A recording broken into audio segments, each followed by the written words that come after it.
બાળકોને આજે ગુરુ પૂર્ણિમાના પવિત્ર દિવસની શુભેચ્છાઓ.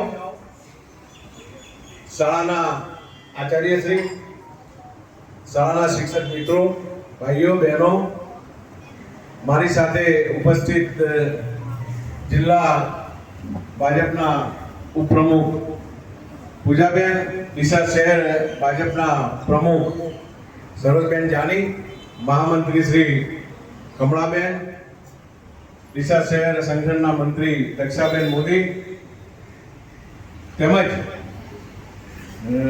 સૌ જે કાર્યકર મિત્રો આવ્યા છે અહીં આગળ, તેમને આવકારું છું.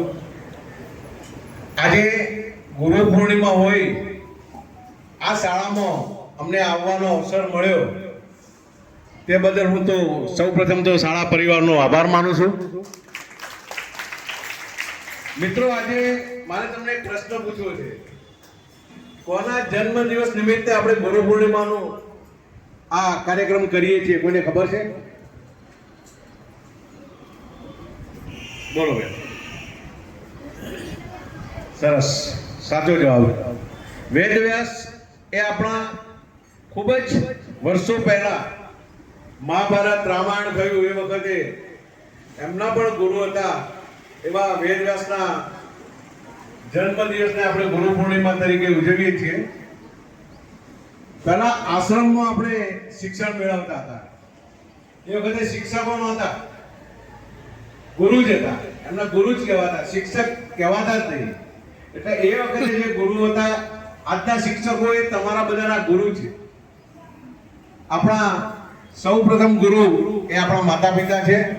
ઘરેથી આપણામાં જે સંસ્કાર આવે છે એ માતા પિતા આપે છે, પણ સમાજમાં કેવી રીતે રહેવું, કેવું વર્તન કરવું, આપણને ભણાવે છે. આપણે ભણી ગણીને શું બનવું, ડોક્ટર બનવું, એન્જિનિયર બનવું, આ બધું આપણા શિક્ષકો આપણને ભણાવે છે.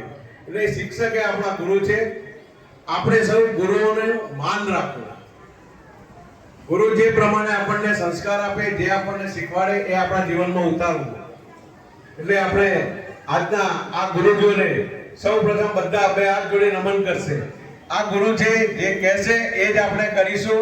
એમને જે શિક્ષણ આપ્યું છે એ આપણા જીવનમાં ઉતારીશું, એવો સંકલ્પ આજે આપણે કરીશું ગુરુ પૂર્ણિમાના દિવસે.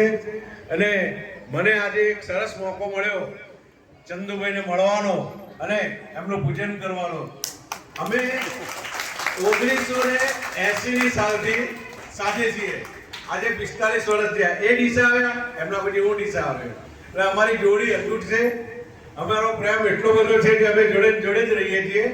એટલે ગુરુજી તરીકે ચંદુભાઈનો પણ આભાર માનું છું કે આજે મને મોકો મળ્યો એમનું પૂજન કરવાનો. અસ્તુ ભારત માતા કી જય.